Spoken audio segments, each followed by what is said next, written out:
వివిధ శాఖలకు ప్రత్యేక అధికారులను కావచ్చు, ఎక్కడ ఏ అవకాశం వచ్చినా పోలీస్ శాఖ కానీ వివిధ శాఖలకు మహిళా అధికారులను నియమిస్తూనే వస్తున్నాం. నాకంటే జర్నలిస్టులు మీరు ఆ లెక్కలను ఎప్పుడైనా చూడొచ్చు. ఏసీబీ, విజిలెన్స్ అండ్ ఎన్ఫోర్స్మెంట్ ముఖ్యమైన శాఖలకు ఈరోజు మహిళా ఐపీఎస్ అధికారులు ఈరోజు బాధ్యత వహిస్తున్నారు. అదేవిధంగా హైదరాబాద్ లాంటి కీలకమైన నగరానికి, జిల్లాకి ఒక మహిళా కలెక్టర్గా ఈరోజు అత్యంత కీలకమైన బాధ్యతలు పోషిస్తున్నారు. ఎస్ఐబిలో ఎప్పుడూ పురుషులే అధికారులుగా వ్యవహరిస్తారు. కానీ ఎస్ఐబిలో ఐజీగా ఈరోజు ఒక మహిళా అధికారిని నియమిస్తే ఆ మహిళా అధికారి నేతృత్వంలో ఈ మధ్యకాలంలో 700 పైగా నక్సలైట్లను సరెండర్ చేయడంలో ఆ మహిళా అధికారి ఒక ప్రత్యేకమైన పాత్ర పోషించింది.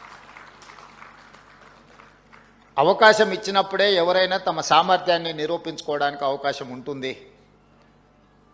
చాలామందికి వాద పటిమ ఉండొచ్చు, చాలామందికి రాయగలిగిన శక్తి ఉండొచ్చు, చాలామందికి మాట్లాడడానికి అవగాహన కూడా ఉండొచ్చు.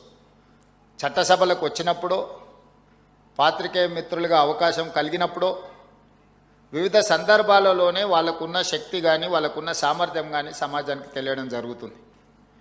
అందుకే ఈ ప్రభుత్వం అవకాశం ఇచ్చి చూస్తుంది. అవకాశాన్ని సద్వినియోగం చేసుకున్న వాళ్ళు ఉన్నత శిఖరాలకు ఎదగడానికి అవకాశం ఉంది.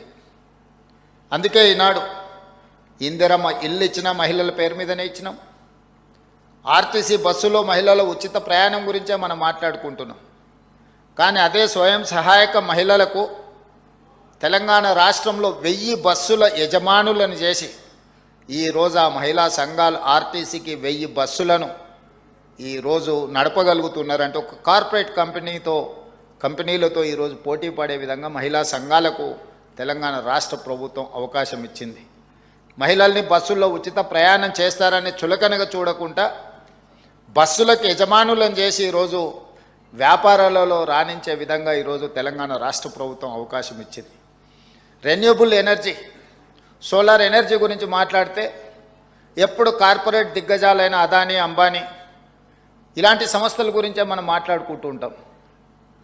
అందుకే స్వయం సహాయక సంఘాలైన మహిళలకు ఈరోజు 1000 మెగావాట్ సోలార్ పవర్ ఉత్పత్తి చేసి మన విద్యుత్ శాఖతో ఒప్పందాలు చేయించి ఈరోజు 1000 మెగావాట్ల సోలార్ విద్యుత్ ఉత్పత్తి చేసే యజమానులుగా ఈరోజు స్వయం సహాయక సంఘాలను ఈరోజు మనం యజమానులుగా మార్చడం జరిగింది.